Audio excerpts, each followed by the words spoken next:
నగరంలోని mini bypass TDP కార్యాలయం నందు ఈరోజు ఉదయం కూటమి ఏర్పడి 50 రోజులు అయిందని, ప్రజలకు సుపరిపాలన అందిస్తుందని, పలు విషయాలను గురించి ముస్లిం మైనార్టీ నాయకులు సాబీర్ ఖాన్ విలేకరుల సమావేశాన్ని నిర్వహించారు. ఈ కార్యక్రమంలో టీడీపీ నాయకులు మాతంగి కృష్ణ, కపిల శ్రీనివాసులు, గంగాధర్, వెంకటేశ్వర్లు, రసూల్, రియాజ్, టీడీపీ కార్యకర్తలు తదితరులు పాల్గొన్నారు. ఆంధ్రప్రదేశ్ రాష్ట్రంలో పాలన అందిస్తూ అలాగే అధికారులు కూడా వాళ్ళ బాధ్యతలు సమర్థవంతంగా నిర్వహించాలి.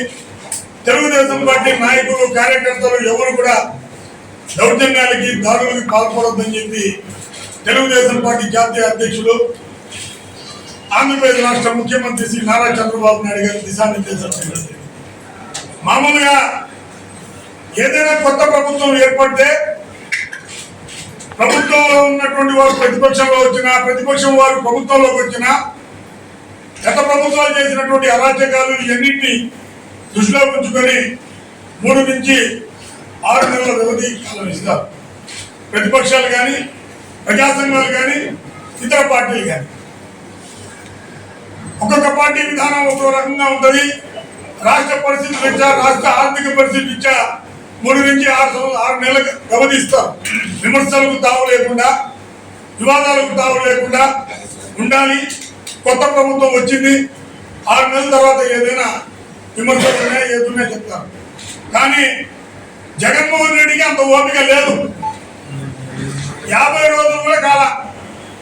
గత 5 సంవత్సరాల ప్రభుత్వంలో రాష్ట్రాన్ని రావణ కష్టంగా చేసినటువంటి జగన్మోహన్ రెడ్డి ఈ రోజు తను చేసిన పాపాలు రికార్డు రూపంలో తగలు పెడతా ఉండు ఎక్కడికక్కడ. దానికి ఉదాహరణే మదనపల్లిలో ఏకంగా ఆఫీసర్ తగలబెట్టి ఏదైతే 4 నియోజకవర్గాలు తంపలపల్లి, మదనపల్లి, పీలేరు, పొంగనూరు, ఈ యొక్క 4 నియోజకవర్గాలు మదనపల్లి హెడ్ క్వార్టర్ పెట్టుకొని పేదల భూముల పట్టాలు, భూ క్రమబద్ధీకరణ పేరుతో వైసీపీ నాయకులు చేసినటువంటి భూదందా, మైనింగ్ వ్యాపారం, ఇలా అనేక ఫైళ్లు పాపాలు బయటపడతాయని పొంగనూరు పుడిగి పెద్దిరెడ్డి రామచంద్రారెడ్డి కనుసంగ పేరులో జరుగుతున్నటువంటి ప్రమాదం. రికార్డులు తగలబెట్టినా కూడా అక్కడ ఫైర్ సిబ్బందికి కూడా కనీసం ఇంటిమేషన్ ఇచ్చినటువంటి దౌర్భాగ్య పరిస్థితుల్లో ఉన్నటువంటి వైసీపీ నాయకులు. హుటాహుటిన ముఖ్యమంత్రి గారు చంద్రబాబు నాయుడు గారు 3 సార్లు రివ్యూ తీసుకోవటం, డీజీపీ గారిని పంపించడం, వెంటనే ఈ విషయం నిగ్గు చేర్చాలని చెప్పడం. అక్కడ డీజీపీ గారు వెళ్ళి ఇది యాక్సిడెంట్ కాదు, ఇన్సిడెంటే అని చెప్తున్నారు. ఈ యొక్క విషయం 3 సార్లు ఇది చేస్తున్నటువంటి దారుణాలు. అయితే జగన్మోహన్ రెడ్డి ప్రభుత్వం పోయినా ప్రజలు ప్రతిపక్ష పాత్ర లేకుండా తిరస్కరించిన ఏదో విధంగా ప్రజల్లో వెళ్ళాలి. డైవర్షన్ పాలిటిక్స్ గత ప్రభుత్వంలో చేసినట్టు ఆయన ప్రభుత్వం మళ్ళా ఆయన ప్రభుత్వం ఉందనుకుంటే డైవర్షన్ పాలిటిక్స్ చేస్తాడు. ఒక పక్క 24వ తేదీ ఢిల్లీలో ధర్నా అంటాడు.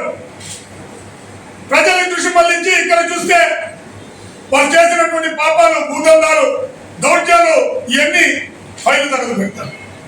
ఇంకో పక్క అసెంబ్లీలో బయట ప్రాంగణంలో పోలీసు వారు ఏమంటావు, ఏం చెప్తావు పోలీసు ఉందా?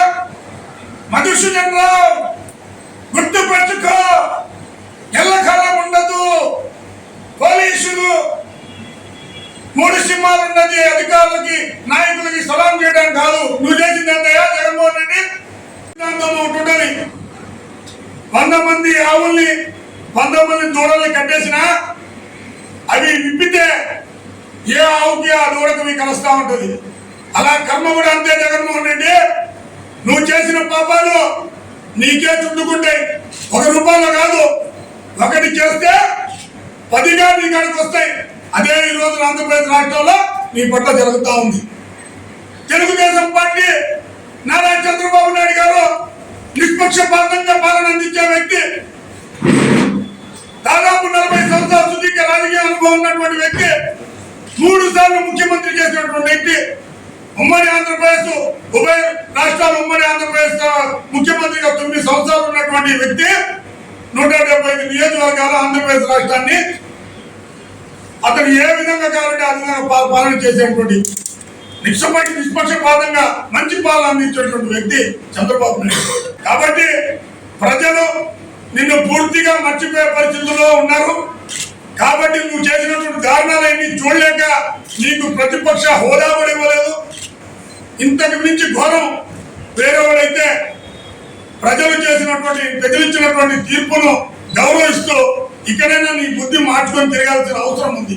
కానీ నువ్వు దుర్మార్గుడివి, రాక్షసుడివి, మనిషి రూపంలో ఉన్నటువంటి ఒక సైకోవి. మీకు గాని ఈ వీడియో నచ్చితే లైక్ చేయండి, షేర్ చేయండి, సబ్స్క్రైబ్ చేయండి. మరిన్ని వీడియోల కోసం గంట సింబల్ని ట్యాప్ చేయండి.